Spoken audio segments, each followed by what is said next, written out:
আসসালামু আলাইকুম everyone, welcome back to my channel Alvi's kitchen. আশা করি আপনারা সবাই ভালো আছেন। আমি আজকে তৈরি করছি কাতল মাছের কালিয়া। আশা করি এই রেসিপিটি আপনাদের ভালো লাগবে। চলুন চলে যাওয়া যাক মূল রেসিপিতে। কাতল মাছের কালিয়া বানানোর জন্য এখানে আমি 5 পিস কাতল মাছ নিয়ে নিয়েছি। এখন আমি এখানে দিয়ে দিচ্ছি পরিমাণ মতো লবণ, দিচ্ছি হাফ চামচ হলুদের গুঁড়া ও হাফ চামচ মরিচের গুঁড়া। এগুলোকে আমি এখন হাত দিয়ে ভালোভাবে মেখে নিব। আমি প্যানে তেল গরম করে নিয়েছি। এখন আমি দিয়ে দিচ্ছি 1 চিমটি লবণ। এই লবণটা আমি এখানে দিয়েছি কারণ এই লবণটা দিলে তেল ছিটবে না, তা না হলে গায়ে তেল ছিটতে পারে। এখন আমি দিয়ে দিচ্ছি ম্যারিনেট করে রাখা মাছগুলো।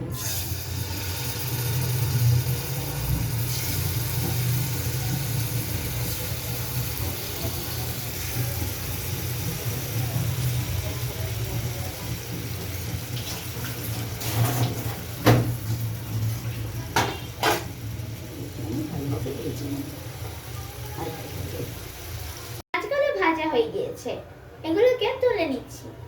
সেই একই প্যানে আমি এখন দিয়ে দিচ্ছি একটি পেঁয়াজ কুচি, দিয়ে দিচ্ছি 10 থেকে 12টার মতো কাজু বাদাম,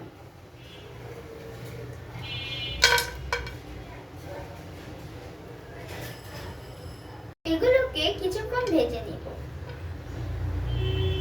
দিয়ে দিচ্ছি একটি টমেটো, দিয়ে দিচ্ছি 3টে কাঁচামরিচ। ঝালটা আপনাদের স্বাদ অনুযায়ী বাড়িয়ে কমিয়ে নিতে পারবেন। কাজু বাদাম টমেটোটা ভাজা হয়ে গিয়েছে। এখন আমি এগুলোকে ঠান্ডা করে নিব। এগুলোকে আমি ঠান্ডা করে একটি ব্লেন্ডার জারে নিয়ে নিয়েছি। এখন আমি দিয়ে দিচ্ছি 2 টেবিল চামচ টক দই।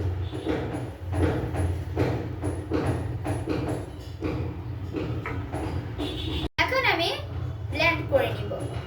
প্যানে আমি আবারও তেল গরম করে নিয়েছি। এখন আমি দিয়ে দিচ্ছি একটি পেঁয়াজ কুচি, দিয়ে দিচ্ছি 1 চামচ আদা ও রসুন বাটা,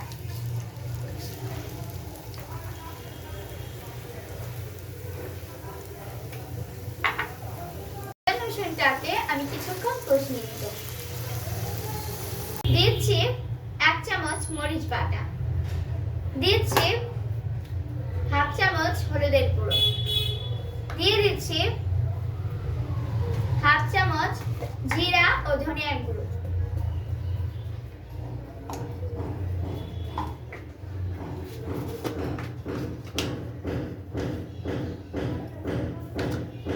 দিয়ে দিচ্ছি দই, পেঁয়াজ, মরিচ, টমেটো দিয়ে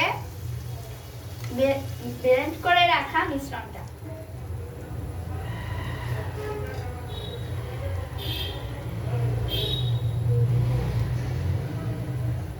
মশলাগুলোকে কিছুক্ষণ কষিয়ে নিব। দিয়ে দিচ্ছি কিছুটা পানি, দিয়ে দিচ্ছি ভেজে রাখা মাছগুলো।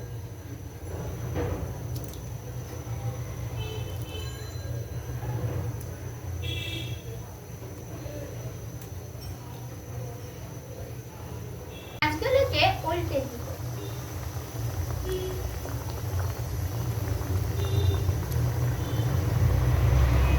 দিয়ে দিচ্ছি 2টা আস্ত কাঁচামরিচ এবং সামান্য ধনেপাতা কুচি। গ্রেভি থেকে তেল আলাদা হয়ে গিয়েছে।